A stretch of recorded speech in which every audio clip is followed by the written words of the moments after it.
आदरणीय अध्यक्ष जी, राष्ट्रपति जी ने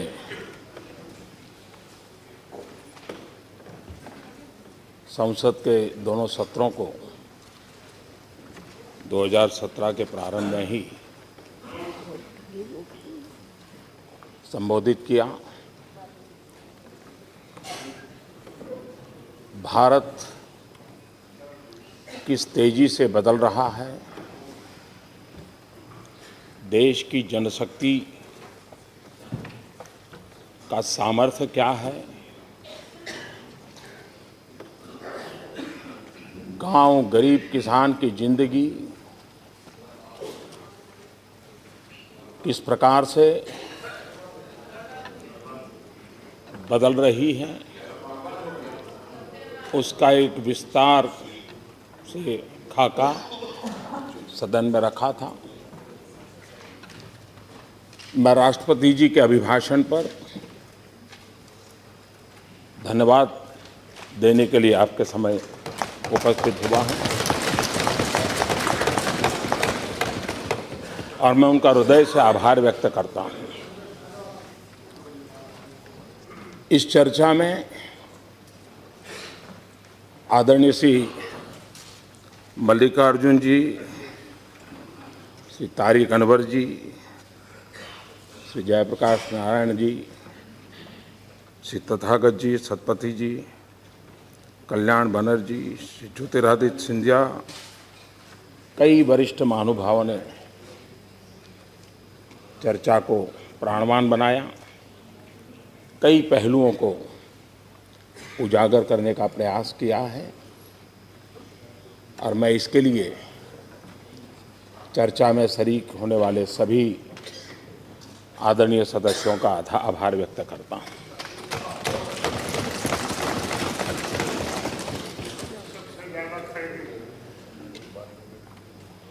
कल भूकंप आया।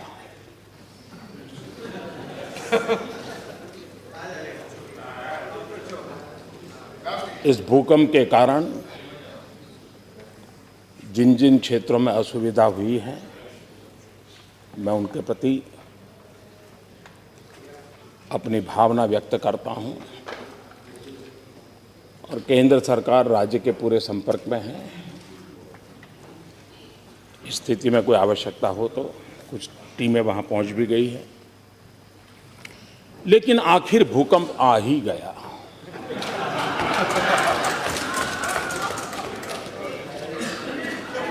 मैं सोच रहा था कि ये भूकंप आया कैसे, क्योंकि धमकी तो बहुत पहले सुनी थी।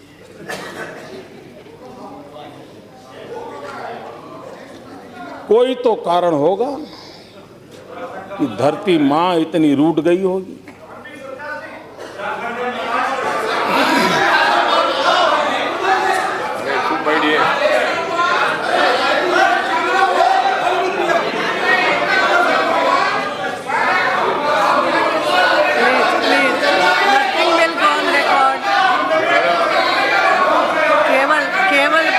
उनको बैठाइए प्लीज। कल्याण जी, यस, ये क्या, ये ठीक नहीं है, प्लीज। कल्याण जी,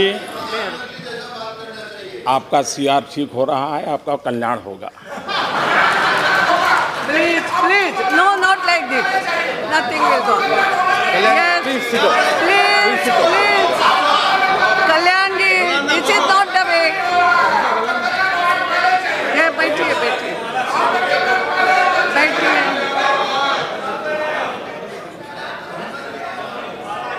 यस,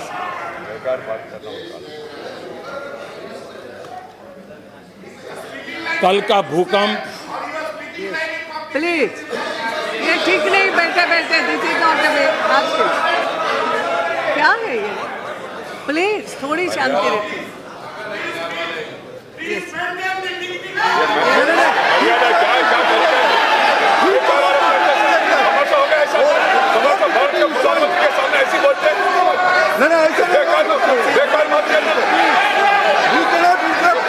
क्या बात है? बैठिए।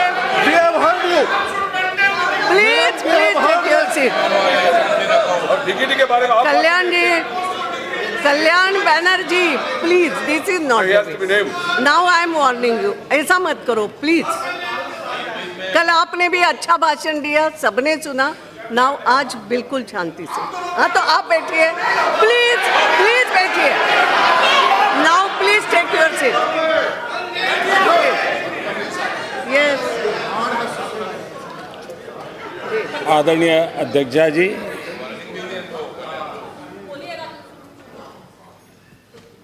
मैं सोच रहा था कि आखिर भूकंप आया क्यों। जब कोई स्कैम में भी सेवा का भाव देखता है, स्कैम में भी नम्रता का भाव देखता है, तो सिर्फ मां नहीं, धरती मां भी दुखी हो जाती है और तब जाकर के भूकंप आता है।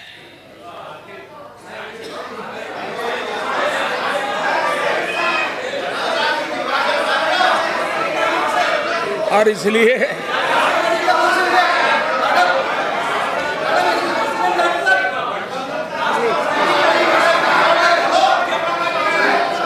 राष्ट्रपति जी ने अपने अभिभाषण में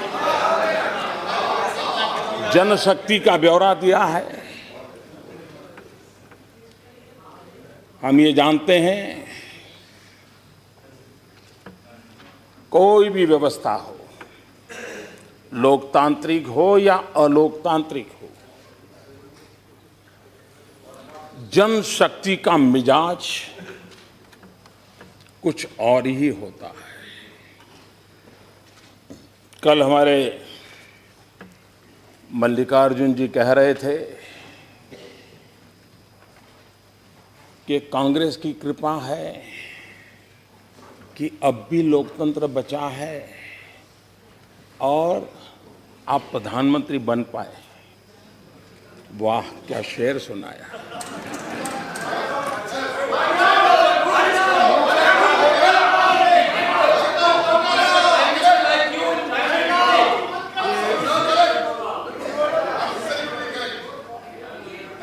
बहुत बड़ी कृपा की आपने इस देश पर, लोकतंत्र बचाया। कितने महान लोग हैं।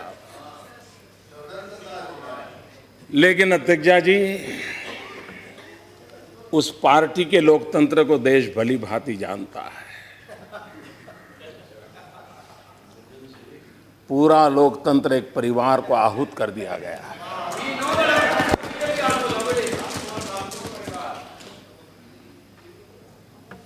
और 75 का कालखंड, माननीय अध्यक्ष जी, 75 का कालखंड जब देश पर आपातकाल थोप दिया गया था, हिंदुस्तान को जेल खाना बना दिया गया था, देश के गणमान्य वरिष्ठ नेता जयप्रकाश बाबू समेत लाखों लोगों को जेल के सलाखों में बंद कर दिया गया था। अखबारों पर ताले लगा दिए गए थे और उन्हें अंदाज नहीं था कि जनशक्ति क्या होती है। लोकतंत्र को कुचलने के ढेर सारे प्रयासों के बावजूद भी इस देश की जनशक्ति का सामर्थ्य था कि लोकतंत्र पुनः प्रस्थापित हुआ। और उस जनशक्ति की ताकत है कि गरीब मां का बेटा भी इस देश का प्रधानमंत्री बन सकता है।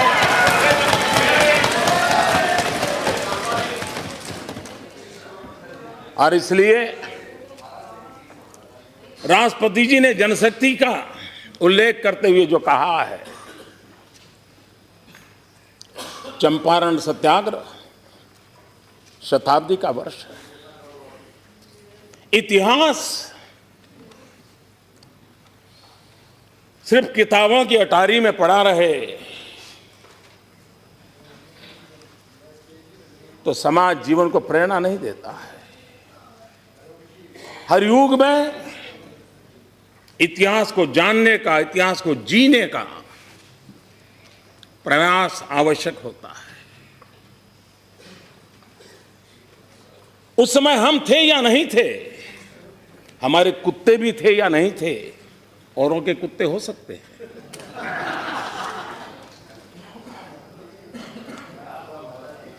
हम कुत्तों वाली परंपरा से पले बड़े नहीं हैं।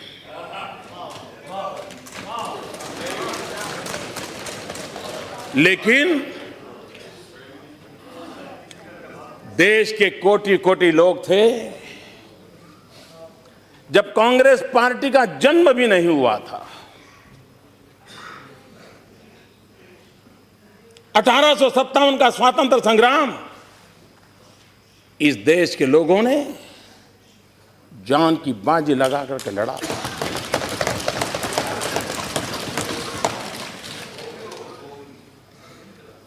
और सबने मिल करके लड़ा था। संप्रदाय की कोई भेद रेखा नहीं थी। और तब भी कमल था, आज भी कमल है।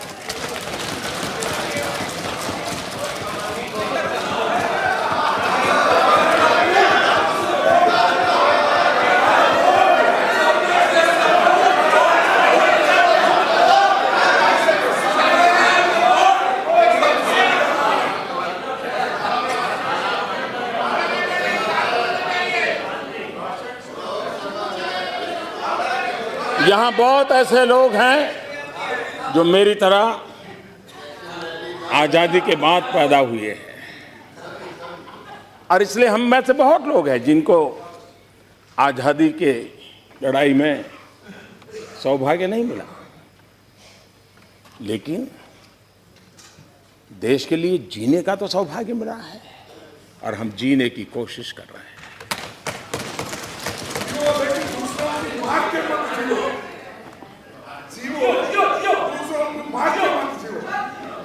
माननीय अध्यक्ष जी,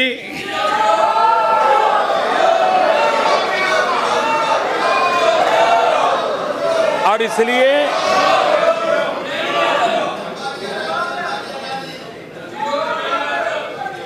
अपार जनशक्ति देश ने दर्शन किए हैं। लाल बहादुर शास्त्री जी, उनकी अपनी गरिमा थी। युद्ध के दिन थे, हर हिंदुस्तानी के दिल में भारत विजय के भाव से भरा हुआ माहौल था। और उस समय जब लाल बहादुर शास्त्री जी ने कहा था, देश ने अन्न त्याग के लिए पहल की थी। सरकार बनने के बाद आज के राजनीतिक वातावरण को हम जानते हैं। ज्यादातर राज्य व्यवस्थाओं ने, राजनेताओं ने, राज्य सरकारों ने, केंद्र सरकारों ने जन सामर्थ्य को करीब करीब पहचानना छोड़ दिया है, और लोकतंत्र के लिए सबसे बड़ा चिंता का विषय भी रहता है। मुझ जैसे एक सामान्य व्यक्ति ने बातों बातों में कह दिया था कि जो अफोर्ड कर सकते हैं वो गैस की सब्सिडी छोड़ दें। जब हम जनता से कट जाते हैं, जनमन से कट जाते हैं। 2014 में हम चुनाव लड़ रहे थे तो एक दल इस मुद्दे पर चुनाव लड़ रहा था कि 9 सिलेंडर देंगे कि 12 सिलेंडर देंगे। हमने आकर के 9 और 12 की चर्चा को कहां ले गए। हमने कहा जो अफोर्ड कर सकते हैं वो सब्सिडी छोड़ सकते हैं क्या? सिर्फ कहा था। इस देश के 1 करोड़ 20 लाख से ज्यादा लोग गैस सब्सिडी छोड़ने के लिए आगे आए। इस सरकार और वहां बैठे हुए लोगों के गर्व का विषय सीमित नहीं है। ये 125 करोड़ देशवासियों की शक्ति का परिचय है। और मैं इस सदन को प्रार्थना करता हूं, राष्ट्रपति जी के उद्बोधन के माध्यम से प्रार्थना करना चाहता हूं, और देश के राजनीतिक जीवन में निर्णायक की अवस्था में बैठे हुए निर्णय प्रक्रिया के भागीदार सबको आह्वान करता हूं कि हम हमारे देश की जनशक्ति को पहचानें, उस सामर्थ्य को पहचाने। हम भारत को नई ऊंचाइयों पर ले जाने के लिए जन आंदोलन की अवधारणा लेते हुए एक सकारात्मक माहौल बना करके देश को आगे बढ़ाने की दिशा में काम कर रहे हैं। आप देखिए, पहले नहीं मिले, उससे ज्यादा परिणाम मिलेंगे और उसके कारण अनेक गुना ताकत बढ़ जाएगी, देश की बढ़ने वाली है। इसमें से कोई ऐसा नहीं है कि जो आने वाला कल बुरा देखना चाहता है। इसमें कोई ऐसा नहीं है जो हिंदुस्तान का बुरा चाहता है। हर कोई चाहता है गरीब का भला हो, हर कोई चाहता है गांव गरीब किसान को कुछ मिले। पहले भी किसी ने प्रयास नहीं किया, ऐसा कहने वालों में से मैं नहीं हूं। मैं इस सदन में बार बार कह चुका हूं, मैं लाल किले पर से बोल चुका हूं कि अब तक जितनी सरकारें आई, जितने प्रधानमंत्री आए, हर किसी का अपना अपना योगदान है। उस तरफ बैठे हुए लोगों से कभी सुनने को मिला नहीं है कि इस देश में कोई चाफेकर बंधु भी हुआ करते थे जिनकी शहादत थी आजादी में। इनके मुंह से सुनने को नहीं मिला है कभी सावरकर जी भी थे जो काला पानी की सजा भुगत रहे थे, तब देश आजाद हुआ है। उनके मुंह से कभी सुनने को नहीं मिल रहा है कोई भगत सिंह चंद्रशेखर आजाद भी थे कि जिन्होंने देश के लिए बलि चढ़ाया था। उनको तो लगता है कि आजादी सिर्फ एक परिवार ने दिलवाई है, समस्या की जड़ वहां है। हम देश को उसकी पूर्णता में स्वीकार करें और इसलिए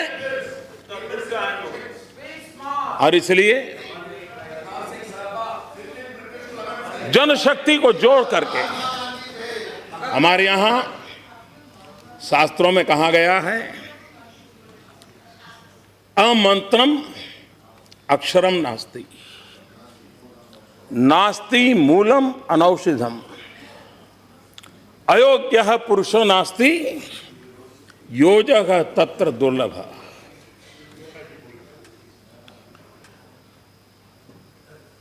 कोई अक्षर ऐसा नहीं होता है जिसको मंत्र में जगह पाने का पोटेंशियल ना हो।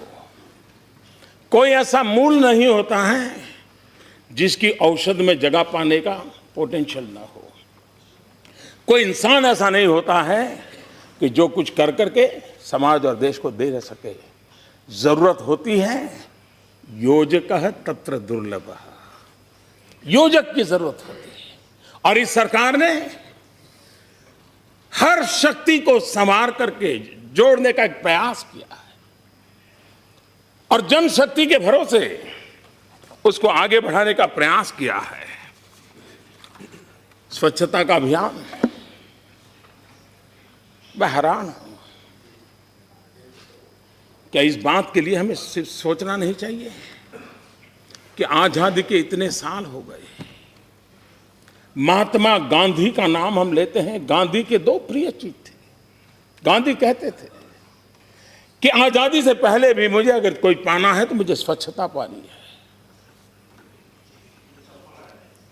हम स्वच्छता की गांधी जी की बात को लेकर आपके सामने आए, देश के सामने आए। इतनी सरकारें आई, इतने संसद चले सत्र, क्या कभी संसद में स्वच्छता विषय पर चर्चा तक हुई है? और इसलिए पहली बार ये सरकार आने के बाद, और इसलिए क्या स्वच्छता को भी हम राजनीति के एजेंडा का हिस्सा बनाएंगे? आप में से कौन है जो गंदगी में जीना चाहता है? आपके इलाके में कौन है जो गंदगी चाहता है? आप भी नहीं चाहते हैं, यहां वाले भी नहीं चाहते हैं, यहां वाले भी नहीं चाहते, कोई नहीं चाहता। लेकिन क्या हम मिल करके एक स्वर में समाज को इस पवित्र कार्य से जोड़ने को, गांधी जी के सपने को पूरा करने के लिए आगे नहीं बढ़ सकते? कौन रोकता है हमें? और इसलिए माननीय अध्यक्ष जी, इस अपार जनशक्ति को आगे लेते हुए इस बार एक चर्चा, अब ये तो सही है कि जब राष्ट्रपति जी का उद्बोधन पर चर्चा होती है और बजट भी आया होता तो बजट की बातें भी आ जाती हैं और राष्ट्रपति जी के उद्बोधन की भी बातें आ जाती हैं। बजट पर चर्चा होगी तब वित्त मंत्री जी विस्तार से उसको कहेंगे, लेकिन एक चर्चा आई है, बजट जल्दी क्यों किया गया। भारत एक कृषि प्रधान देश है। हमारा पूरा आर्थिक कारोबार कृषि पर आधारित है और ज्यादातर कृषि की स्थिति दिवाली तक पता चल जाती है। हमारे देश की एक कठिनाई है कि हम अंग्रेजों विरासत छोड़कर के आए उसको लेकर के चल रहे हैं। हम मई में करीब करीब बजट की प्रक्रिया को से पार निकलते हैं और 1 जून के बाद हिंदुस्तान में बारिश आना शुरू हो जाता है। 3 महीने तक बजट का उपयोग होना असंभव हो जाता है। एक प्रकार से हमारे पास कार्य करने का समय बहुत कम बच जाता है और जब समय होता है तब आखिरी दिनों की जो पूर्ति करने के लिए हम जानते हैं, हर सरकार जानती है कि दिसंबर से मार्च तक किस प्रकार से बिल कटते हैं और किस प्रकार से रुपये खर्च किए दिखाए जाते हैं। अब ये हमने सोचना चाहिए। अब मैं किसी की आलोचना नहीं कर रहा, अभी भी किसी को समझ आता है क्या कारण था कि आजादी के कई वर्षों तक बजट शाम को 5 बजे आता था। किसी ने सोचा नहीं, बस 5 बजे चल रहा है। क्यों चल रहा है भाई? 5 बजे इसलिए बजट चलता था कि यूके की पार्लियामेंट के टाइम के हिसाब से हिंदुस्तान में अंग्रेजों के जमाने से शाम को 5 बजे बजट आया। अब हमने उसको ही चालू रखा और हम बहुत कम लोगों को मालूम होगा, हम घड़ी ऐसे पकड़ते हैं तो इंडियन टाइम है, लेकिन घड़ी ऐसे पकड़ते हैं तो लंदन टाइम है। आपके पास घड़ी है तो देख लीजिए। उसी प्रकार से हाँ, ये दिखाने के लिए ताकि कई लोगों को बहुत चीजें समझ नहीं आती, पता नहीं पड़ता।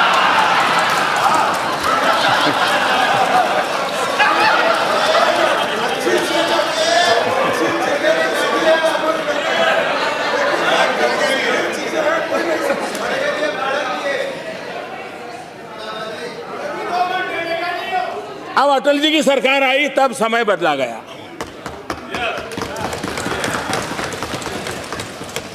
हमारा भी प्रयास है और जब आपकी सरकार थी तब आप लोगों ने भी बजट के समय के संबंध में कमेटी बनाई थी, उसका विस्तृत रिपोर्ट है और आप भी चाहते थे कि भाई ये समय बदलना चाहिए और उन्होंने जो प्रपोजल दी है हमने उसी को पकड़ा है, लेकिन आप लोग नहीं कर पाए क्योंकि आपकी प्रायोरिटी अलग है। आप चाहते नहीं थे, ऐसा नहीं है, लेकिन उस प्रायोरिटी में नंबर कब लगेगा। तो इसलिए जो बातें आपके समय हुई है उन बातों को ये बड़े गर्व से कहना चाहिए, आपको फायदा उठाइए ना। ये तो हमारे समय हुआ था।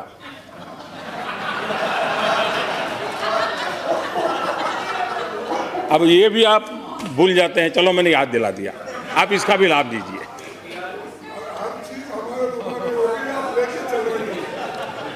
रेलवे के संबंध में भी विस्तार से चर्चा जब बजट की होगी, लेकिन एक बात हम समझे कि 90 साल पहले जब रेल बजट आता था तब ट्रांसपोर्टेशन का एक प्रमुख मोड सिर्फ रेलवे था।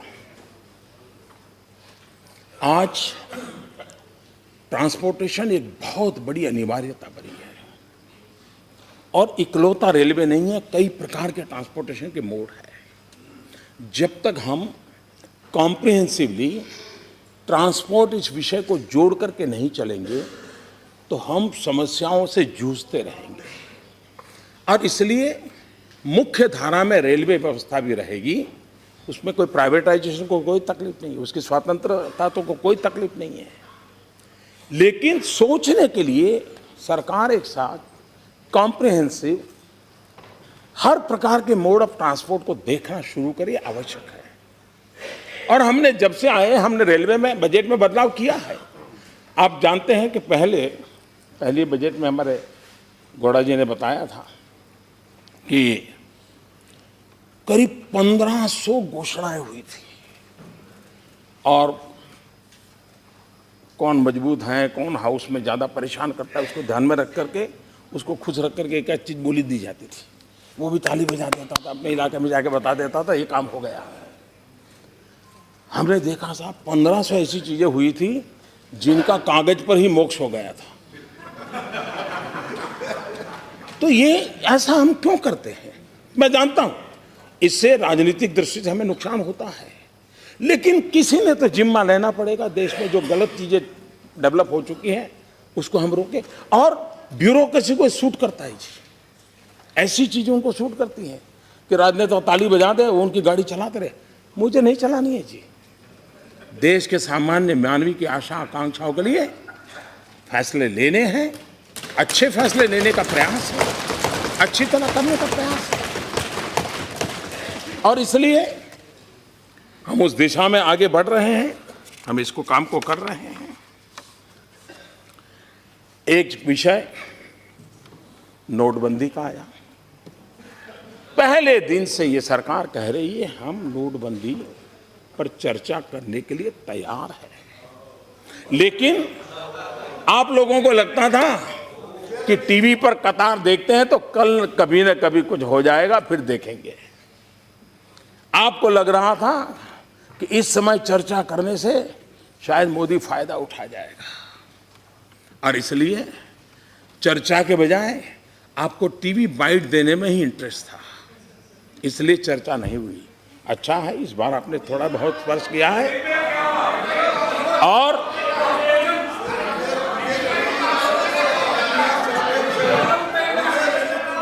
Nothing, only prime minister statement, nothing. 70 days बर्बाद किया आपने सदन को। कितना बड़ा बदलाव आया है, और मुझे विश्वास है कि जो बारीकी से चीजों का अध्ययन करते हैं, अब तक उनका ध्यान नहीं गया है, तो मैं चाहूंगा कि उनका ध्यान जाए। 2014 के पहले का वक्त देख लीजिए, 2014 मई के पहले का, वहां से आवाज उठती थी कि कोयले में कितना खाया, 2G में कितना गया, जल करप्शन में कितना गया, वायु करप्शन में कितना गया, आसमान के करप्शन में कितना गया, कितने लाख गए, कितने यही वहां से आवाज आती थी। ये मेरे लिए कितनी खुशी की खबर है कि जब वहां से आवाज आती थी मोदी जी कितना लाए, कितना लाए, कितना लाए, तब आवाज उठती थी कितना गया, अब आवाज उठ रही कितना लाए। इससे बड़ा जीवन का संतोष क्या हो सकता है? इससे बड़ा जीवन का, यही तो सही कदम है, यही तो सही कदम है। दूसरा, हमारे खड़गे जी ने कहा कि काला धन हीरे जवाहरात में है, सोने में है, चांदी में है, प्रॉपर्टी में है।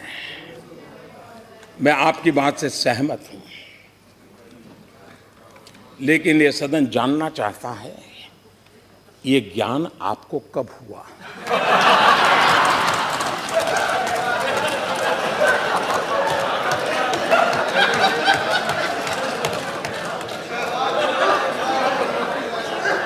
क्योंकि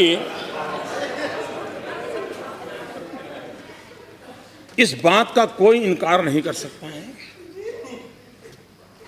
कि भ्रष्टाचार का प्रारंभ नगद से होता है, उसकी शुरुआत नगद से होती है, परिणाम में प्रॉपर्टी होती है, परिणाम में ज्वेलरी होती है, परिणाम में गोल्ड होता है, शुरुआत नगद से होती है। दूसरा, आपको मालूम है कि यही बुराइयों के केंद्र में है, बेरावी प्रॉपर्टी है, जवाहरात है, गोल्ड है, चांदी है। जरा आप लोग बताइए 1988 में जब समान राजीव गांधी देश के प्रधानमंत्री थे, पंडित नेहरू से भी ज्यादा बहुमत इस सदन में आपके पास था, दोनों सदन में आपके पास था। पंचायत से पार्लियामेंट तक सब कुछ आपके कब्जे में था। आप ही आप थे, कोई नहीं था। 1988 में आपने बेनामी संपत्ति का कानून बनाया। आपको जो ज्ञान आज हुआ है, क्या कारण था कि 26 साल तक उस कानून को नोटिफाई नहीं किया गया? क्या कारण था उसको दबाव कर? अगर उस समय नोटिफाई किया होता तो जो ज्ञान आज आपको हुआ है, 26 साल पहले की स्थिति थोड़ी ठीक थी। देश बहुत जल्दी साफ सुथरा होने की दिशा में एक काम हो जाता। वो कौन लोग थे जिनको कानून बनने के बाद ज्ञान हुआ कि अब कानून दबाने में फायदा है? वो किस परिवार? आप इससे बच नहीं सकते।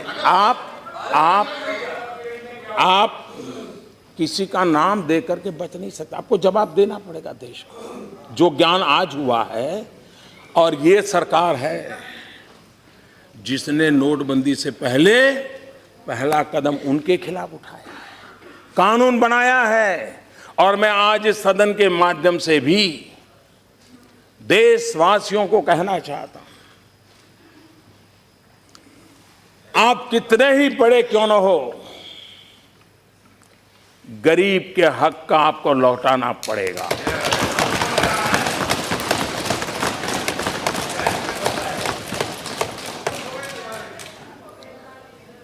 और मैं इस रास्ते से पीछे लौटने वाला नहीं हूं। मैं गरीबों के लिए लड़ाई लड़ रहा हूं और गरीबों के लिए लड़ाई लड़ता रहूंगा। इस देश के गरीबी के मूल में, इस देश में गरीबी के मूल में देश के पास प्राकृतिक संपदा की कमी नहीं थी, देश के पास मानव संसाधनों की कमी नहीं थी, लेकिन देश में एक ऐसा वर्ग पनपा जिन्होंने लोगों के हक लूटते रहे। उसी का नतीजा है कि देश जिस ऊंचाई पर पहुंचना चाहिए था नहीं पहुंच पाया। आप कहते हैं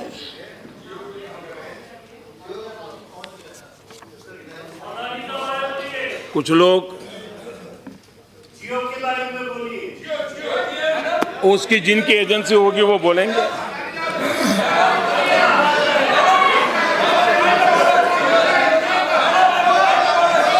एक बात मैं कहना चाहूंगा,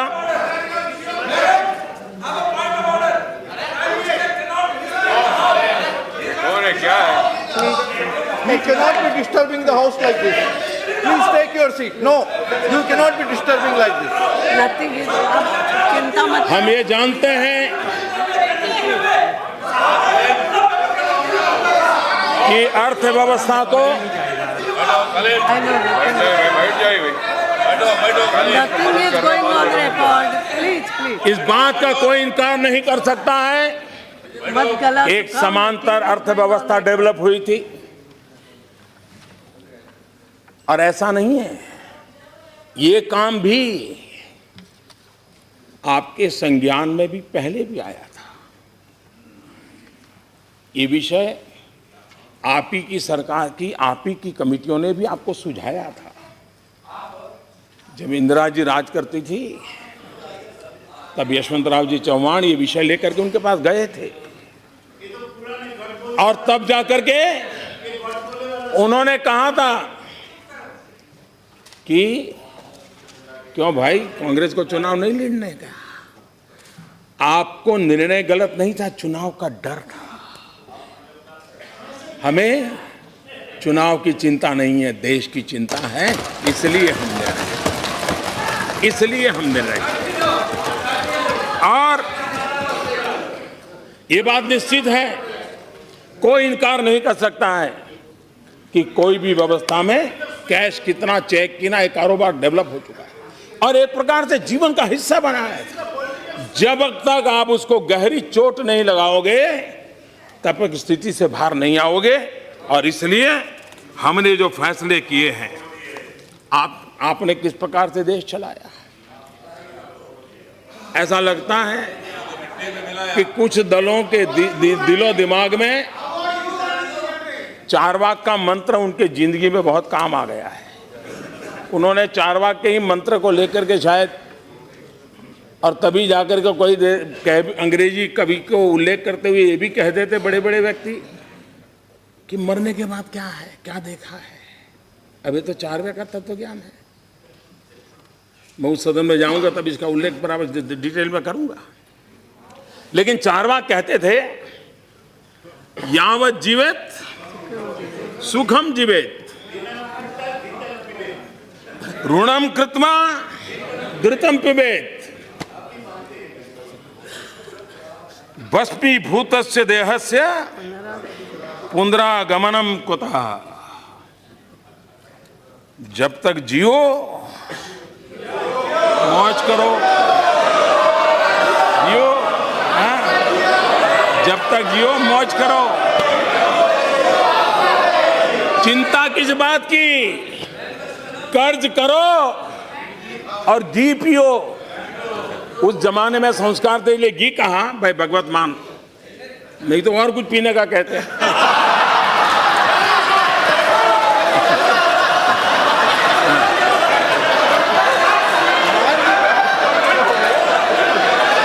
लेकिन उस समय ऋषियों ने, वहां संस्कार थे तो उन्होंने घी पीने की बात कही थी। शायद आज का जमाना होता तो कुछ और पीने की चर्चा करनी पड़ती।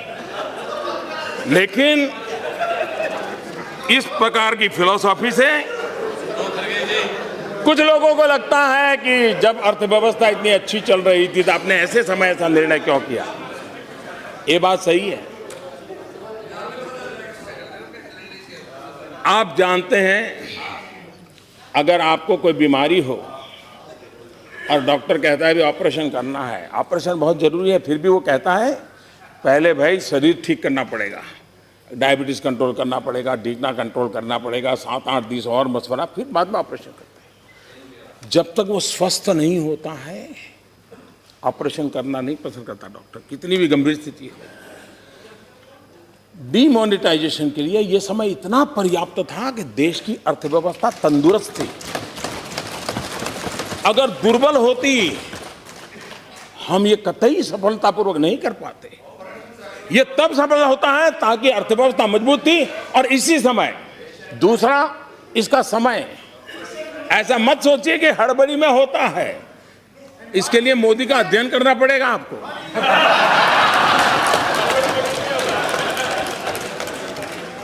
और आप देखिए, हमारे देश में साल भर में जितना व्यापार होता है, करीब करीब उतना ही व्यापार दिवाली के दिनों में हो जाता है। यानी 50% दिवाली के दिनों में, 50% साल भर।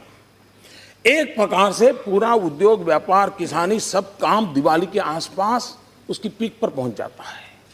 उसके बाद नेचुरल लल पीरियड हमारे देश में हमेशा होता है। दिवाली के अलावा दुकानदार भी 15-15 दिन बंद रख करके बाहर चले जाते हैं, लोग अपने आप घूमने। ये प्रॉपर टाइम था कि जबकि सामान्य कारोबार ऊंचाई पर पहुंच गया है, उसके बाद अगर 15-20 दिन दिक्कत होती है और फिर 50 दिन में ठीक ठाक हो जाएगा। और मैं आज देख रहा हूं कि जो मैंने हिसाब किताब कहा था उसी प्रकार से गाड़ी चल रही। और इसलिए आप ये भी जानते हैं,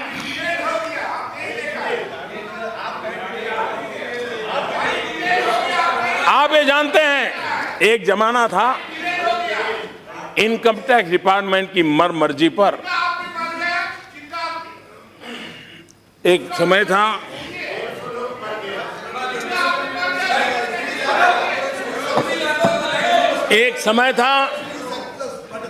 जब देश में इनकम टैक्स अधिकारी मनमर्जी पड़े वहां जाकर के धमकते थे। और बाकी क्या होता था, पुराना इतिहास को जो दोहराने की जरूरत नहीं है। नोटबंदी के बाद सारी चीजें रिकॉर्ड पर है, कहां से आया, किसने लाया, कहाँ रखा। अब उसमें से टॉप नामों को टेक्नोलॉजी के द्वारा, डाटा माइनिंग के द्वारा निकाल दिए गए हैं। अब इनकम टैक्स ऑफिसर को कहीं जाना नहीं है, सिर्फ SMS करके पूछना है कि भाई जरा बताइए डिटेल क्या है।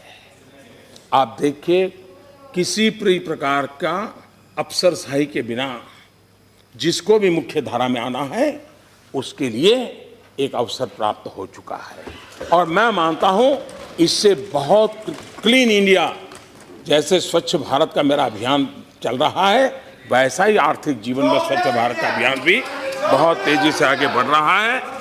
और बेनामी संपत्ति का कानून पास हो चुका है, नोटिफाई हो चुका है। और जैसा खड़गे जी ने कहा, वहीं पर सब कुछ है। अच्छा सुझाव आपने दिया है, हम भी कुछ करके दिखाएंगे।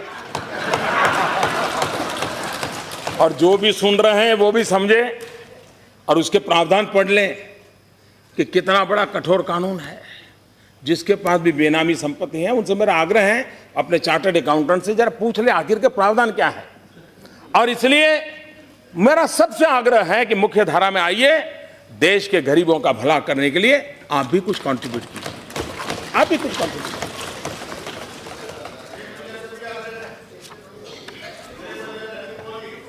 जहां जहां कभी कभी लगता है कि ये निर्णय अचानक हुआ क्या, मैं जरा जानकारी देना चाहता हूं। जिस दिन हमारी सरकार बनी, सबसे पहला काम किया कैबिनेट में SIT बनाई। सुप्रीम कोर्ट ने कहा था और लंबे अरसे तक लटका पड़ा था कि विदेश के काले धन के लिए SIT बनाओ, हमने बनाई। सुप्रीम कोर्ट ने कहा था उस प्रकार से बनाई। और सुप्रीम कोर्ट ने क्या कहा था, क्या कहा था? 26 मार्च 2014, since 1947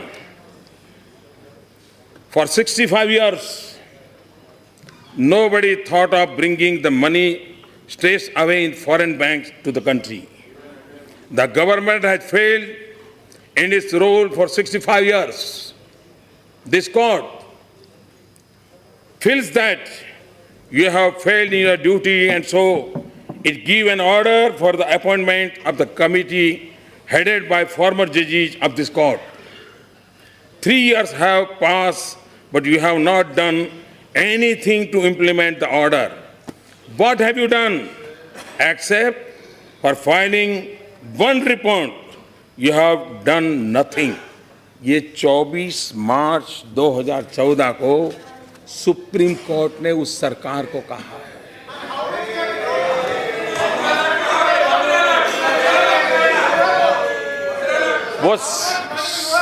वही तो मैं कह रहा था, वो जमाना था तब आवाज उठती थी कितना गया, अब आवाज उठ रही है कितना आया, और आके रहेगा, आते रहेगा।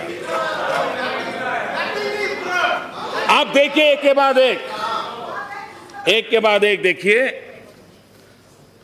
विदेश में जमा काले धन के खिलाफ नया कठोर कानून बनाया, प्रॉपर्टी जब्त करने की बात कही।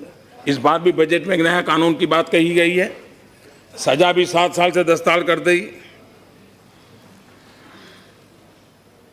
टैक्स हेवन जो थे मॉरिशस, सिंगापुर वगैरह, उस पुराने जो नियम आप बना करके गए थे उसको हमने बातचीत की, उनको समझाया, हमारी परिस्थितियां समझाई, उसको हम ले आए। हमने स्विट्जरलैंड से समझौता किया कि वो रियल टाइम इंफॉर्मेशन देंगे, कोई भी हिंदुस्तानी नागरिक पैसा रखेगा तो उसका पता चल जाएगा। हमने अमेरिका सहित कई देशों के साथ इस प्रकार के समझौते किए हैं, जहाँ भी हमारा कोई भी भारतीय नागरिक, भारतीय मूल का व्यक्ति पैसे रखेगा तो उसकी जानकारी भारत को मिलेगी। उसी प्रकार से प्रॉपर्टी बिक्री 20,000 से ज़्यादा नगद नहीं, इसकी चर्चा हमने नहीं किया। रियल एस्टेट बिल को पास किया, ज्वेलरी के मार्केट में भी 1% एक्साइज डाली ताकि इस चीज़ों को स्ट्रीमलाइन करना था, किसी को परेशान नहीं करना था। और आप ही लोग हैं इस देश सदन में, इधर हो या उधर हो, मुझे चिट्ठियाँ आई हैं जब हमने कहा कि 2 लाख से ज़्यादा कोई अगर ज्वेलरी परचेज करता है तो उसको पैन नंबर देना होगा। मैं हैरान हूँ, काले धन और भ्रष्टाचार के खिलाफ भाषण देने वाले लोग मुझे चिट्ठियां लिखते थे कि पैन नंबर मांगने का नियम रद्द कर दीजिए, ताकि लोग कैश मनी से सोना लेते रहे, गहने लेते रहे और काला बाजार चलता रहे। हम टिके रहे, हम उसको करके दिखाया, एक एक कदम उठाया। मैं जानता हूं ये राजनीतिक फायदे के लिए काम कोई ऐसा नहीं कर सकता, वरना तो आप पहले कर लेते। ये कठिनाई है, लेकिन देश का भला करने के लिए निर्णय करने थे और गरीबों का भला करना था, इसलिए निर्णय किए। 2 लाख से ज्यादा से किसी सामान पर 10 लाख से ज्यादा महंगी गाड़ी पर 1% अतिरिक्त टैक्स लगा दिया। हमने इनकम टैक्स डिक्लेरेशन स्कीम भी लाई और अब तक में सबसे स्कीम में सबसे ज्यादा पैसा लोगों ने डिक्लेयर किया। 1100 से ज्यादा पुराने कानून हमने खत्म किए और यहां बताया गया कि आपने नोटबंदी के संबंध में, कोई कहता है 150 बार, कोई कहता है 130 बार, वो सब अलग अलग आंकड़े बोल रहे हैं। इतने नियम बदले, बहुत अच्छा याद रखते हैं। 150 आदमी मर गया, 150 बार नियम बन गया। अब मैं आपको बताना चाहता हूं, ये तो एक ऐसा काम था जिसमें हम जनता की कोई तकलीफ तुरंत हम समझने के बाद रास्ता खोजने का प्रयास करते थे। दूसरा, जिन लोगों को सालों से लूटने की आदत लगी है वो रास्ता खोजते, तो हमें बंद करने के लिए कुछ न कुछ करना पड़ता था। लड़ाई का मौसम था, एक तरफ देश को लूटने वाले थे और एक तरफ देश को ईमानदारी की तरफ ले जाने का मोर्चा लगा हुआ था। लड़ाई पल पल चल रही थी, वो एक तू डाल डाल में 5-5 इस प्रकार से लड़ाई चल रही थी।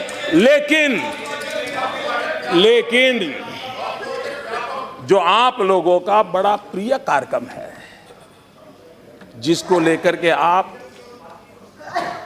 बड़ी पीठ थपथपा रहे हैं, वैसे उसके लिए आपको हक नहीं है, क्योंकि जब इस देश में राजा रजवाड़ों का शासन था तब भी गरीबों के लिए राहत काम के नाम से योजनाएं चलती थी। उसके बाद भी हिंदुस्तान में फूड फॉर वर्क के नाम से कई योजना, 9 देश आजाद होने के बाद 9 प्रकार की अलग अलग नामों से चली हुई योजना चलते चलते चलते अब उसने एक नाम लिया जिसको मनरेगा कहते हैं। कई यात्रा करके आया हुआ है और हर राज्य में, जहां कम्युनिस्टों की सरकार थी उन्होंने भी पश्चिम बंगाल में किया था, जहां शरद पवार की सरकार थी महाराष्ट्र में किया था, गुजरात में भी जो कांग्रेस की सरकार, हर देश में किसी ने आज़ादी के बाद इस प्रकार के काम किए ही किए, हर किसी ने किए थे। तो कोई नई चीज नहीं थी, लेकिन नाम नया था। लेकिन देश को और आपको खुद को भी जान करके आश्चर्य होगा कि शांत रूप से इतने सालों से चली हुई योजना के बाद भी मनरेगा में 1035 बार परिवर्तन किए हैं। 1035 बार नियम बदले गए हैं। आप कभी अपने तो आईने में झांकिए, और उस समय तो लड़ाई नहीं थी, इतने बड़े दबाव में काम करना नहीं था।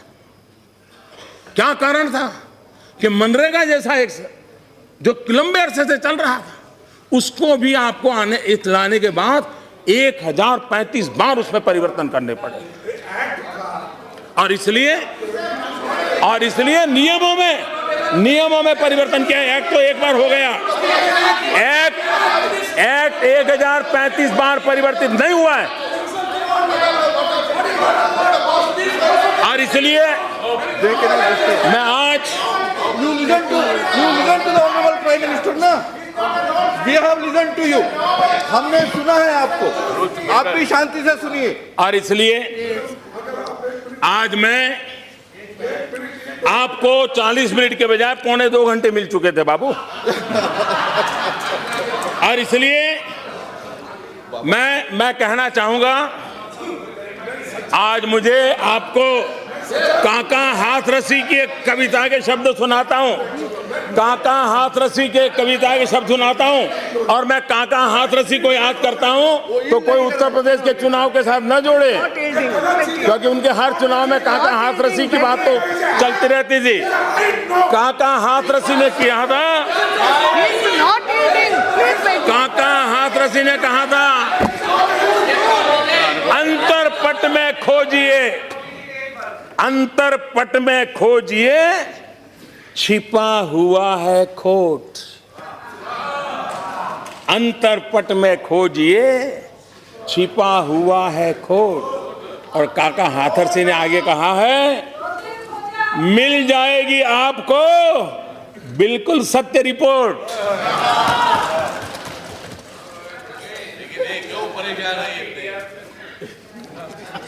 आदरणीय अध्यक्ष जी, मैंने एक बात की ओर और भी ध्यान देना चाहता हूं।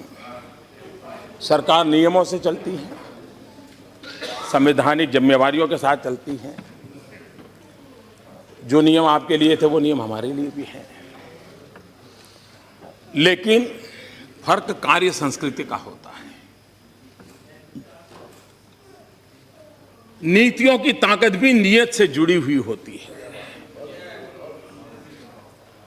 अगर नियत में खोट है तो नीतियों की ताकत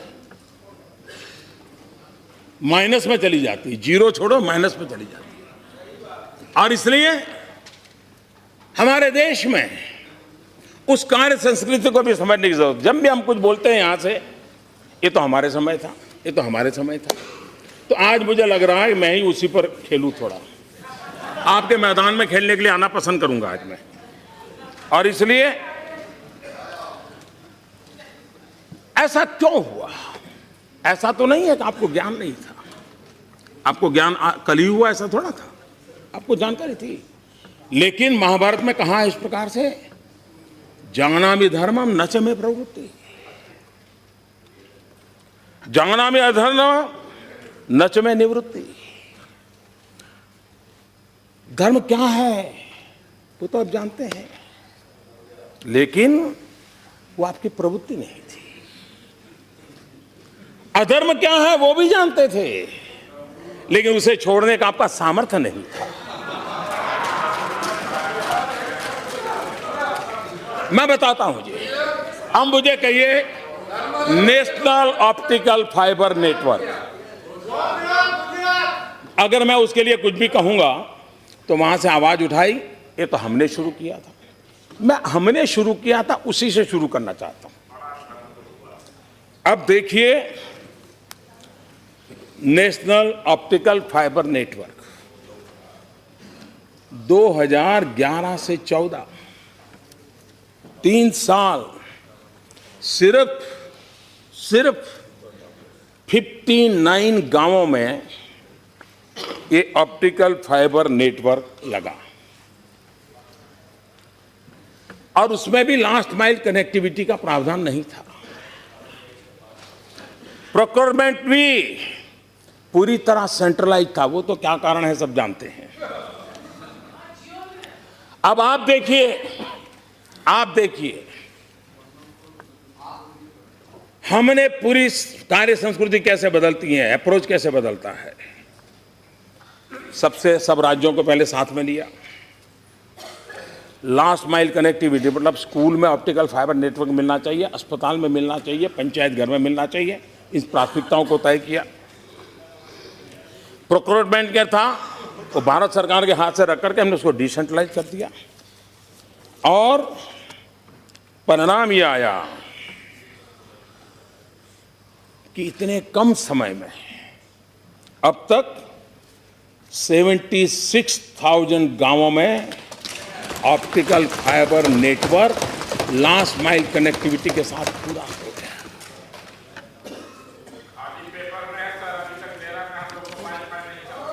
दूसरा, अभी यहां बताया जा रहा था कल कि आप लेस कैश सोसाइटी या कैशलेस सोसाइटी के लिए बोल रहे हैं। लोगों के पास क्या है, लोगों के पास क्या है, मोबाइल फोन। मैं हैरान हूं। मैं तो 2007 के बाद से जितने चुनाव सभाएं सुनी हैं, आपके नेता गांव-गांव जाके कहते हैं कि राजीव गांधी कंप्यूटर रिवॉल्यूशन लाए, राजीव गांधी मोबाइल फोन लाए, राजीव गांधी ने गांव-गांव कनेक्टिविटी कर दी। आप ही का भाषण है। और जब मैं आज कह रहा हूं कि उस मोबाइल का उपयोग बैंक में भी कन्वर्ट किया जा सकता है, तो आप कहते हैं मोबाइल फोन ही कहां है। ये समझ भी आ रहा है भाई। आप ही कह रहे थे हमने इतना कर दिया, जब मैं उसमें कुछ अच्छा जोड़ रहा हूं तो कहते नहीं वो तो है ही नहीं। तो ये क्या समझा रहे थे आपको जी? क्यों ऐसा कर रहे हो जी? दूसरी बात है, ये आप भी मानते हैं, मैं भी मानता हूं कि पूरे देश के पास सब नहीं है, लेकिन मान लो अगर 40% के पास है, तो क्या उन 40% लोगों को इस आधुनिक व्यवस्था से जोड़ने की दिशा में हम सबका सामूहिक प्रयत्न रहना चाहिए कि नहीं रहना चाहिए?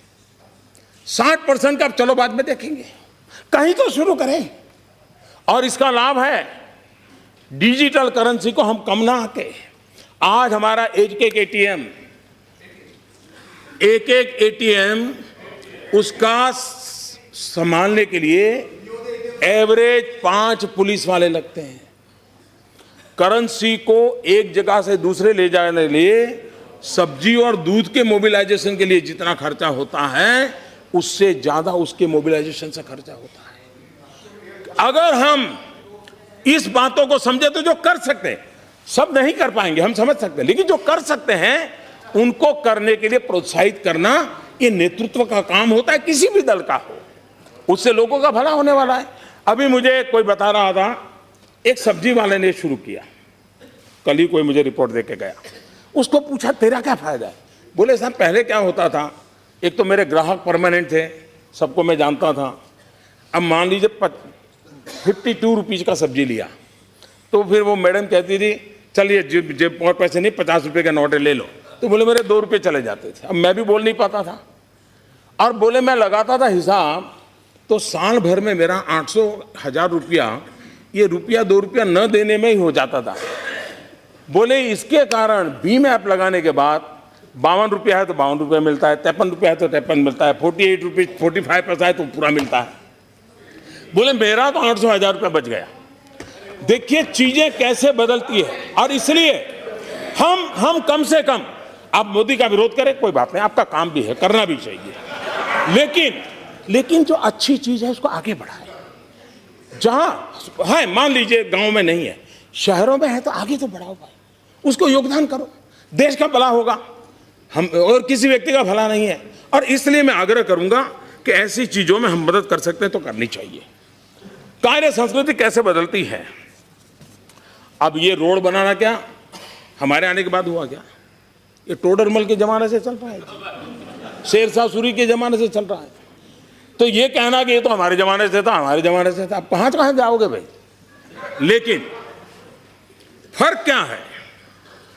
पिछली सरकार में प्रधानमंत्री ग्रामीण सड़क योजना प्रतिदिन 69 किलोमीटर होती थी, हमारे आने के बाद 111 किलोमीटर होती है। ये फर्क। और हमने रोड बनाने में स्पेस टेक्नोलॉजी का उपयोग किया है। स्पेस टेक्नोलॉजी से फोटोग्राफी होती है, मॉनिटरिंग होता है। हमने रेलवे में ड्रोन का उपयोग किया है, फोटोग्राफी करते हैं, काम का हिसाब लेते हैं। कार्य संस्कृति टेक्नोलॉजी की मदद से कैसे बदलाव लाया जा सकता है। आवास योजना, ग्रामीण आवास योजना, राजनीतिक फायदा उठाने के लिए नामों को जोड़ करके उसका जो उपयोग हुआ, लेकिन फिर भी आपके समय में एक साल में 10,83,000 घर बनते थे। इस सरकार में एक वर्ष में 22,27,000 घर बने। 22 lakh. National urban renewal mission एक महीने में 8,017 घर बने। हमारी योजना से 13,530 घर बने। रेलवे, पहले ब्रॉड गेज रेलवे का कमीशनिंग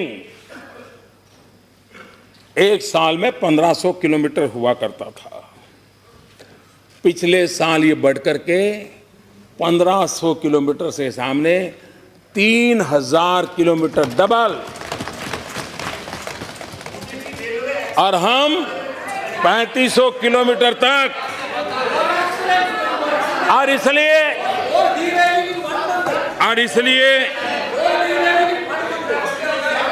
इसलिए ये परिणाम अचानक नहीं आए। योजनाबद्ध तरीके से हर पल हर चीज का मॉनिटर करते करते करते यही लोग, यही कानून, यही मुलाजिम, यही फाइल, यही माहौल, उसके बाद भी बदलाव लाने में हम तेज गति से आगे बढ़ रहे हैं। और ये अचानक नहीं होता है, इसके लिए पुरुषार्थ करना पड़ता है। और इसलिए हमारे शास्त्रों में कहा गया है, उद्यमेन ही सिद्धंति कार्याणि न मनोरथै। उद्यमेन ही सिद्धंति कार्याणि न मनोरथै न ही सुप्तस्य सिंहस्य प्रविशन्ति मुखे मुगा। उद्यम से ही कार्य सिद्ध होते हैं, ना कि मनोरथों से। सोए हुए सिंह के मुख में हिरण आकर से प्रवेश नहीं करता है, उसको भी शिकार करना पड़ता है।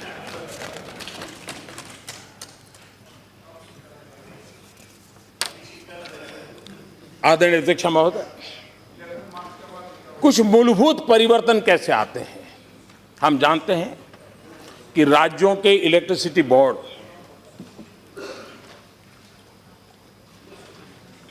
उन राज्यों के इलेक्ट्रिसिटी बोर्ड डिस्कॉम, सारे राज्य संकट में हैं। कभी तो हिंदुस्तान में लाल किले पर से इसकी चिंता की गई थी एक प्रधानमंत्री के द्वारा, इतनी हद तक ये हालत बिगड़ी हुई थी। पिछले 2 साल में बिजली उत्पादन में क्षमता बढ़ी, कन्वेंशनल एनर्जी उसको जोड़ा गया, ट्रांसमिशन लाइन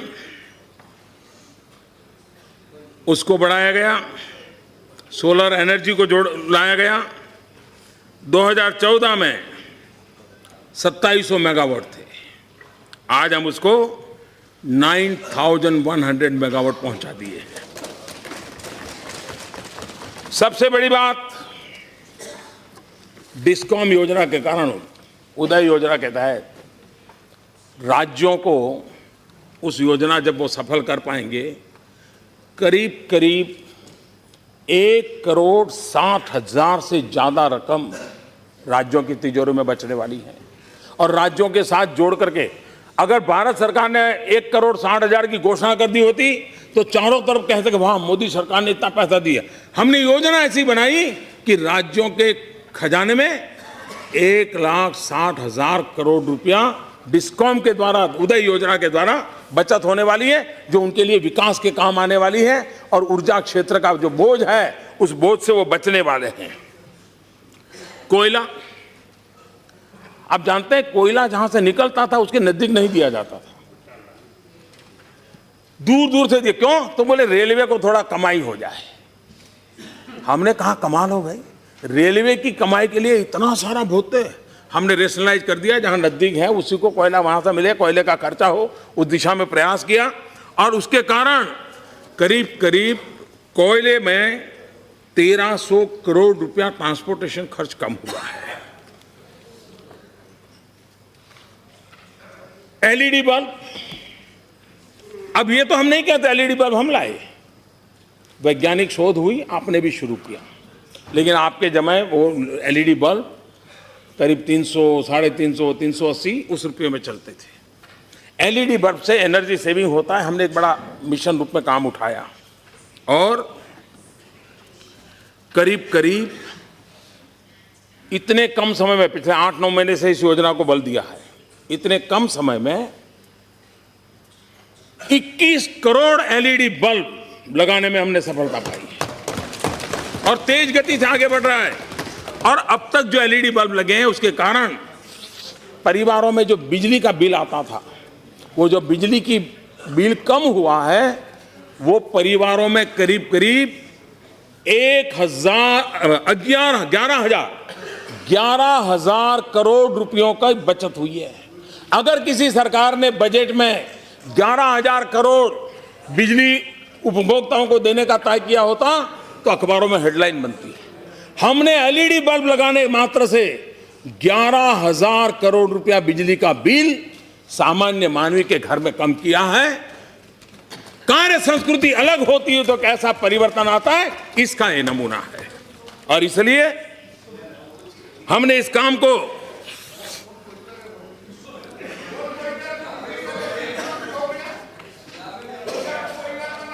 यहां पर हमारे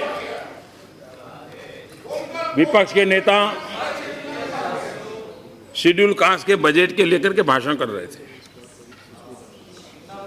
लेकिन बड़ी चतुराई पूर्वक 13-14 के आंकड़ों को उन्होंने बोलना अच्छा नहीं माना, खुद का लगाते थे।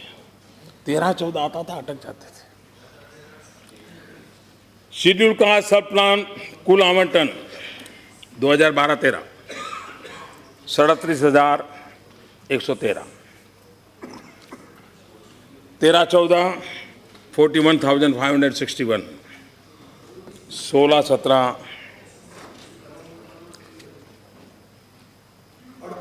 38,833, 16-17 40,920, 33.7% increase, 33.7% increase। और इस साल के बजट में 52,393, 52,393। और इसलिए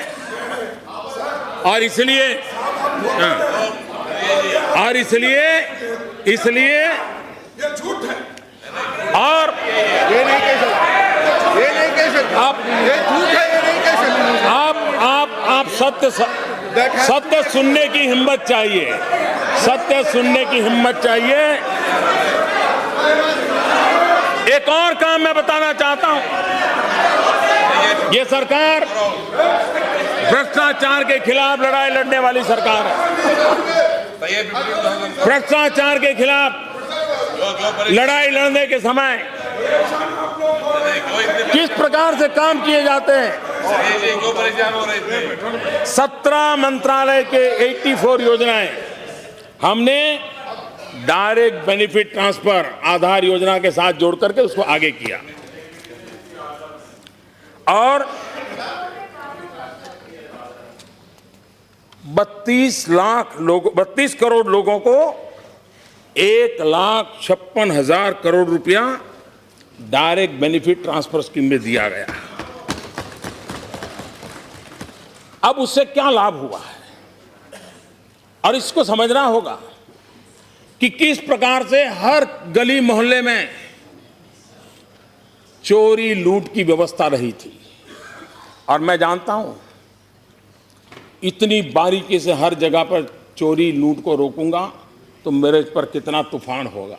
और तब जाकर मैंने गोवा में बोला था कि मैं जानता हूं, मैं ऐसे निर्णय करता हूं, मेरे पर क्या बीतेगी मुझे मालूम है, आज भी मालूम है। और इसमें दोबारा कहता हूं, ऐसे ऐसे बड़े बड़े लोगों को तकलीफ हो रही है और ज्यादा होने वाली है। उसके कारण मुझे अंदाज है मुझ पर क्या क्या जुल्म होने वाले हैं, उसके लिए तैयार, उसके लिए तैयार। क्योंकि देश के लिए मैंने ये प्रण लेकर के निकला हुआ इंसान हूं और इसलिए मैं कदम उठा रहा हूं। पहली योजना, हमारे यहां गैस सिलेंडर जाते थे, सब्सिडी मिलती थी। जब उसको आधार योजना से जोड़ा तो उसका लीकेजेज करीब 26,000 करोड़ रुपए से ज्यादा लीकेजेज रुका, जिसका परिणाम यह आया कि 1.5 करोड़ गरीब परिवारों को गैस का कनेक्शन देने में हम सफल हुए।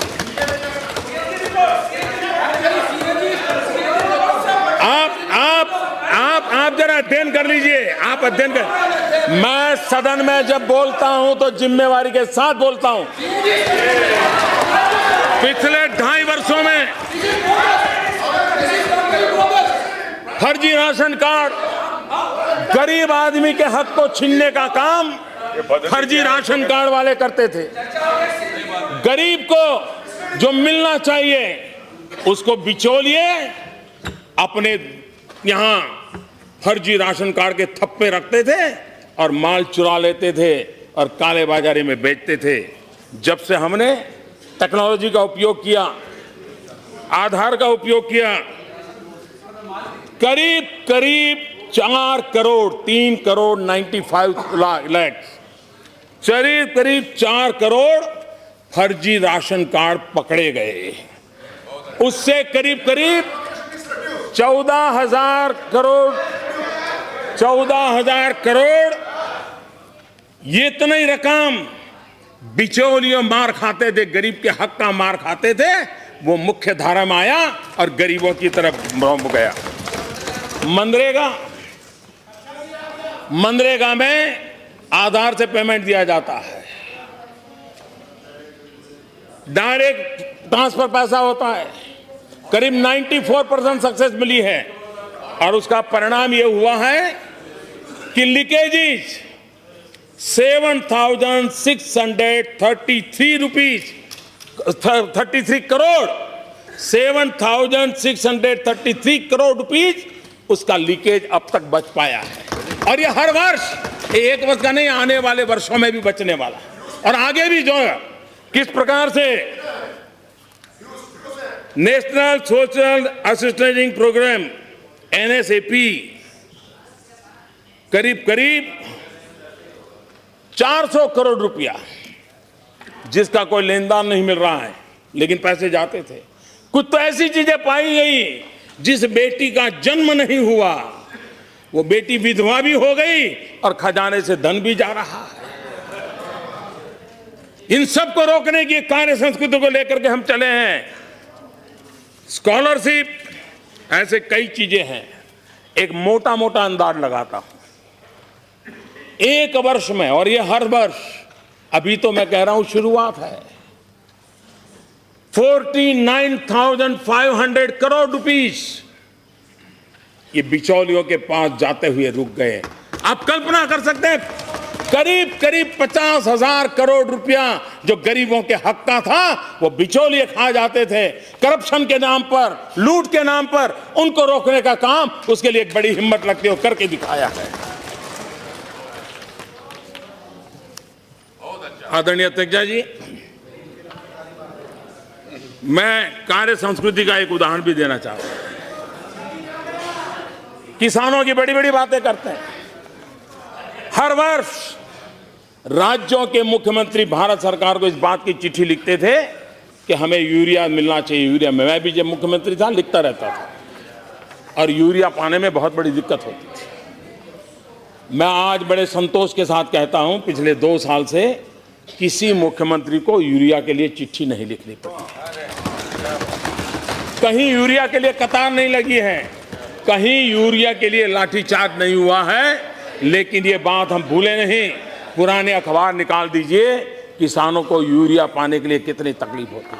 अब मुझे बताइए, नीम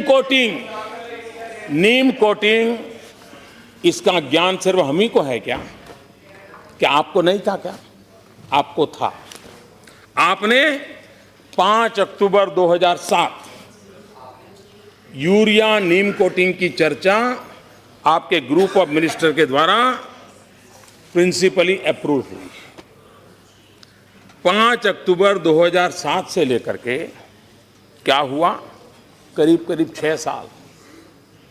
एक तो आपने कैप लगाई 35%, उससे ज़्यादा नहीं नीम कोटिंग करना। आप 100% नहीं करते तब तो उसका कोई लाभ ही नहीं होता है, क्योंकि यूरिया चोरी होता है, कारखानों में चला जाता है, किसान के नाम पर सब्सिडी के बिल कटते हैं, लेकिन किसान को लाभ नहीं मिलता था। यूरिया का दूसरा दुरुपयोग होता था सिंथेटिक मिल्क बनाने में, और उसके कारण गरीब बच्चों की जिंदगी के साथ खेला जाता था। यूरिया को 100% नीम कोटिंग किया।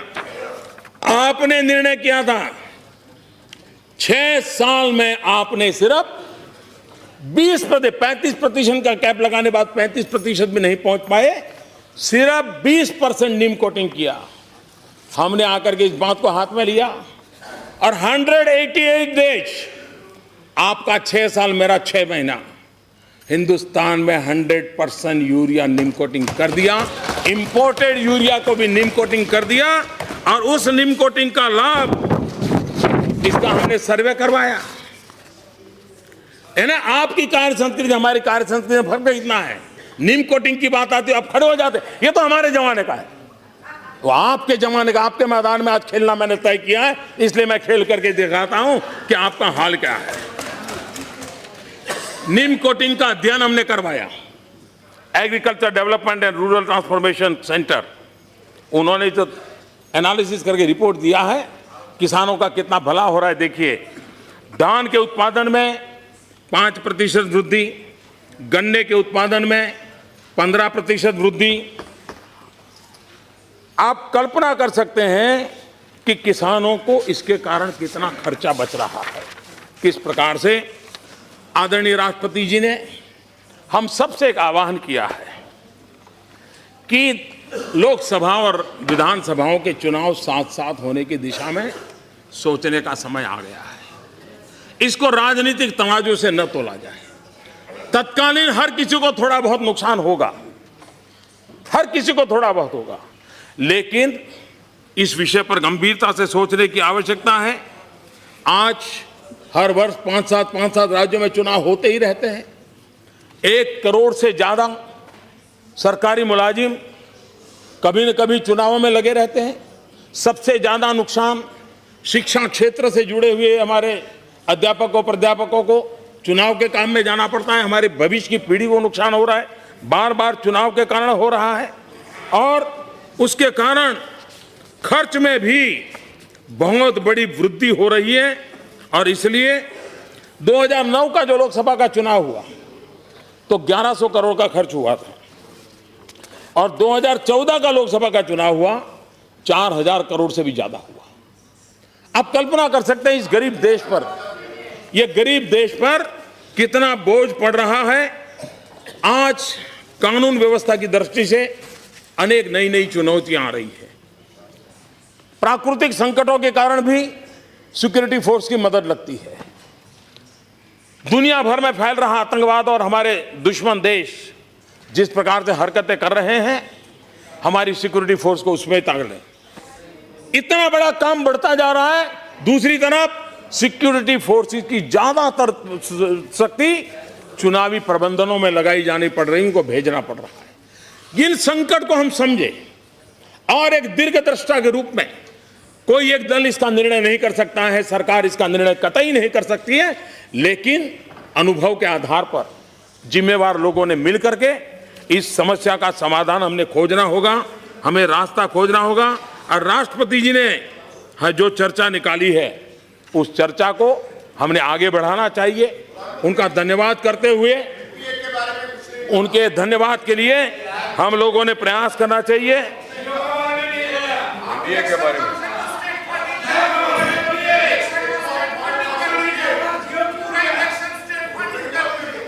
आदरणीय अध्यक्षा जी,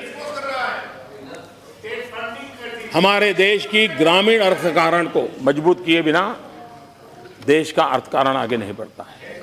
मैं हैरान हूं, हमारे विपक्ष के नेता को राष्ट्रपति जी के संबोधन में दलित, पीड़ित, शोषित, वंचित, युवा, मजदूर, इनके उल्लेख से भी परेशानी हुई। क्या इस देश में दलित, पीड़ित, शोषित, वंचित इन लोगों को, इन लोगों का, क्या उन लोगों का राष्ट्रपति के भाषण में स्थान नहीं होना चाहिए? उसे पीड़ा होनी चाहिए। मैं हैरान हूं कि ऐसी पीड़ा क्यों होती है। हमने कृषि सिंचाई योजना पर बल दिया, क्योंकि मैं मानता हूं, अब आप देखिए मनरेगा में कैसा मूलभूत परिवर्तन आया। आपने 3 साल में सिर्फ 600 करोड़ रुपए बढ़ाया था, हमने आकर के 2 साल में 11,000 करोड़ रुपए बढ़ा दिया। क्यों?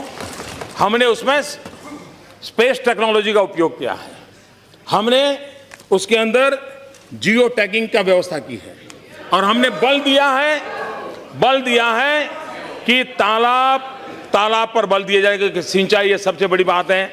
मत्स्य पालन के लिए भी छोटे छोटे तालाब काम आ सकते हैं, गरीब व्यक्ति कमा सकता है, और उसके कारण करीब 10 लाख से ज्यादा तालाब बनाने का संकल्प लेकर के हम चल रहे हैं। और पिछले बार भी हमने तालाब की ओर बल दिया था, उसी से हमारे जो किसान हैं उनको एक बहुत बड़ा लाभ होने की संभावना है। मॉनिटरिंग की व्यवस्था है, जियो टैगिंग के कारण मॉनिटरिंग की व्यवस्था है, उसका भी लाभ होगा। और स्पेस टेक्नोलॉजी, सैटेलाइट के अंदर बहुत चीजें होने के बावजूद भी हम उसका उपयोग नहीं किए। हमने सैटेलाइट छोड़ करके ही अखबारों में, सुर्खियों में जगह बनाने का प्रयास किया। ये सरकार है जिसने लगातार भरपूर प्रयास किया है और उसको भी आगे बढ़ाने के लिए काम करें। प्रधानमंत्री फसल बीमा योजना, फसल बीमा योजना पहले भी थी, लेकिन फसल बीमा लेने के लिए किसान तैयार नहीं था। फसल बीमा पहले भी थी, लेकिन किसान के हकों की रक्षा नहीं होती थी। मैं चाहूंगा, हम सब सार्वजनिक जीवन में काम करने वाले लोग हैं, राजनीतिक दल के सिवाय भी समाज के प्रति हमारी जिम्मेवारी है। इस सदन के सभी लोग प्रधानमंत्री फसल बीमा योजना का अध्ययन करें और हमारे इलाके के किसानों को कैसे मदद मिल सकती है इसका फायदा पहुंचाए। पहली बार बुआई न हुई हो प्राकृतिक आपदा के कारण, तो भी वो बीमा का हकदार बना है, और फसल काटने के बाद भी अगर 15 दिन के अंदर अंदर कोई और आपदा आई तो भी वो फसल बीमा का हकदार बने। ये निर्णय छोटा नहीं है, ये निर्णय छोटा नहीं है, और इसलिए ये हम सबका दायित्व बनता है कि हम हमारे किसानों को ये जो लाभ मिला है उस लाभ को हम पहुंचाए। सॉइल हेल्थ कार्ड, राजनीतिक मतभेद हो सकता है, लेकिन अपने इलाके के किसानों को सॉइल हेल्थ कार्ड समझाइए, उनका फायदा होगा, उनकी लागत कम हो जाएगी, सही भूमि पर सही फसल से उपयुक्त लाभ होगा। ये सीधा सीधा विज्ञान है, उसमें राजनीति करने की कोई जरूरत नहीं है। इसको हमने आगे बढ़ाना चाहिए, और उसमें मैं तो चाहूंगा छोटे छोटे एंटरप्रेन्योर आगे आए, खुद अपनी प्राइवेट लैब बनाएं, और वे खुद सर्टिफाइड लैब के द्वारा धीरे धीरे गांवों में भी एक नए रोजगार का क्षेत्र भी खुले। उस दिशा में हमने काम करना चाहिए। आदरणीय अध्यक्ष महोदय, हमने और भी अनेक विषयों यहां पर युवाओं के लिए चर्चा हुई, रोजगार के अवसर, मुद्रा योजना से करीब करीब 2 करोड़ से ज्यादा लोगों को बिना कोई गारंटी जो धन दिया गया है, या तो वो खुद अपने पैरों पर खड़ा हुआ है या पहले से था, तो एक अधिक व्यक्ति को रोजगार देने के लिए वो ताकत आई है। हम लोगों की यही सोच रही, जब तक हम देश में रोजगार के अवसर नहीं बढ़ाएंगे, हमारी नीतियां वो होनी चाहिए कि हर जगह पे उसके रोजगार की संभावनाएं बढ़े, और हमने उस नीति को अपनाया, स्किल डेवलपमेंट पे बल दिया है, और उसका लाभ है कि हमारे यहां कृषि क्षेत्र, अब प्रधानमंत्री कृषि सिंचाई योजना, ये प्रधानमंत्री कृषि सिंचाई योजना जब लागू कर रहे हैं तो उस काम में रोजगार लोगों को मिलेगा कि नहीं मिलेगा। हम लोगों को ऊर्जा गंगा की योजना के साथ पूर्वी भारत को गैस पाइपलाइन से जोड़ने की दिशा में बड़ा अभियान चलाया है। सैकड़ों किलोमीटर का गैस पाइपलाइन लगने वाला है। क्या नौजवान को रोजगार की संभावना उसमें पड़ी है कि नहीं पड़ी है? और इसलिए विकास का वो दिशा हो जिसमें नौजवानों को रोजगार मिले। हमने अभी टेक्सटाइल में, जूतों के क्षेत्र में अनेक इनिशिएटिव लिए हैं, जिसके कारण अनेक लोगों को नए रोजगार और नए नए क्षेत्रों में रोजगार की इसकी संभावना हुई है। देश के छोटे उद्योगों को बढ़ावा देना बहुत जरूरी है। इस बजट में भी बहुत महत्वपूर्ण फैसले किए हैं, और छोटे छोटे उद्योगों को जितना बल मिलेगा उसके कारण हमारे देश में रोजगार की संभावनाएं बढ़ेगी। जीरो डिफेक्ट, जीरो इफेक्ट, ये अगर हमारा प्रोडक्शन का क्राइटेरिया रखे तो हम दुनिया के मार्केट को भी कैप्चर कर सकते हैं, और हमारे छोटे उद्योगकारों की एक्सपोर्ट करने की ताकत होती है। बड़े बड़े उद्योगकारों को छोटे छोटे पुर्जे लगते हैं, वो छोटे छोटे कारखानों से मिलते हैं, और बहुत बड़ा इंजीनियरिंग की दुनिया में हम मिरेकल कर सकते हैं। और इसलिए सरकार ने, और अभी बजट में जो योजना लाए हैं नए बजट में, उसका लाभ 96% उद्योगकारों को मिलने वाला है। 96%। 4% जो बड़े लोग हैं वो बाहर रह गए, लेकिन 50 करोड़ से कम वाले करीब 96% है, उन सबको फायदा मिल रहा है, और बहुत बड़ा फायदा मिल रहा है। उसके कारण रोजगार के लिए बहुत बड़ी संभावनाएं बढ़ने वाली है। यहां पर सर्जिकल स्ट्राइक, मैं हैरान हूं। अपने सीने पर हाथ रख करके पूछिए, सर्जिकल स्ट्राइक के पहले 24 घंटे राजनेताओं ने कैसे कैसे बयान दिए थे। कैसी भाषा का प्रयोग किया था। लेकिन जब देखा कि देश का मिजाज अलग है, उनको अपनी भाषा बदलनी पड़ी। और मैं आपसे आग्रह करता हूं, यह बहुत बड़ा निर्णय था और इस निर्णय को कोई मुझे पूछता नहीं है। नोटबंदी में तो पूछता है कि मोदी जी सीक्रेट क्यों रखा, कैबिनेट को नहीं बताया, ऐसा पूछ। कैबिनेट को भी नहीं बताया, बोले कैबिनेट को भी नहीं बताया। सर्जिकल स्ट्राइक के संबंध में कोई नहीं पूछ रहा है। भाइयों बहनों, हमारे देश की सेना उसके जितने गुणगान करे, हमारी देश की सेना का जितना गुणगान करे उतना कम है। और इतने बड़े फलक में इतनी सफल सर्जिकल स्ट्राइक की है। सर्जिकल स्ट्राइक आपको परेशान कर रही है, मैं जानता हूं। सर्जिकल स्ट्राइक आपको परेशान कर रही है और इसलिए सर्जिकल स्ट्राइक आपकी मुसीबत यह है कि पब्लिक में जाके बोल नहीं पाते हो, अंदर पीड़ा अनुभव कर रहे हो, ये आपकी मुसीबत है। लेकिन आप मान के चलिए, ये देश हमारी सेना इस राष्ट्र की रक्षा के लिए पूरी सामर्थ्यवान है, पूरी शक्तिवान है। आदरणीय अध्यक्ष महोदय, यस प्लीज। मुझे विश्वास है कि हम इस सदन में संवाद हो, नए नए शोध हो, नए नए विचारों को रखा जाए, क्योंकि हम लोग तो ज्ञान के पुजारी हैं, विचारों का स्वागत करने वाले लोग हैं। जितने नए विचार मिलेंगे, किसी भी दिशा में से विचार आए, जरूरी नहीं है कि विचार इसी दिशा में आए, इसी दिशा में विचार आए, उत्तम विचारों का स्वागत है। क्योंकि हमें सबने मिलकर के, अल्टीमेट हम सबका उद्देश्य है हमारे देश को आगे बढ़ाना। अल्टीमेटली हम सबका उद्देश्य है देश को बुराइयों से मुक्त कराना। अल्टीमेटली हमारा उद्देश्य है कि इस देश को नई ऊंचाइयों पर ले जाना। और विश्व के अंदर एक अवसर आया है, ऐसे अवसर बहुत कम आते हैं। आज की जो विश्व की अवस्था है उसमें भारत के लिए एक अवसर आया है। इस अवसर का अगर हम फायदा उठाएं और एक स्वर से, एक ताकत के साथ हम दुनिया के सामने प्रस्तुत होंगे, मुझे विश्वास है विश्व में भी जो सपना देख करके हमारे पूर्वज चले थे उसको हम पूरा कर सकते हैं। आदरणीय अध्यक्ष महोदय, आपने मुझे समय दिया, सदन ने मुझे सुना, इसके लिए मैं आपका आभारी हूं। और मैं फिर एक बार आदरणीय राष्ट्रपति जी को हृदय से अभिनंदन करते हुए मेरी बात को विराम देता हूं। बहुत बहुत धन्यवाद। ऑनरेबल मेंबर्स, हो गया, क्या होता है, किस बात पर क्या ना, बैठिए, नहीं किसी को नहीं। कल बहुत अच्छे से डिस्कशन हुआ है, नाउ नथिंग। क्या होता है ये, हो गया।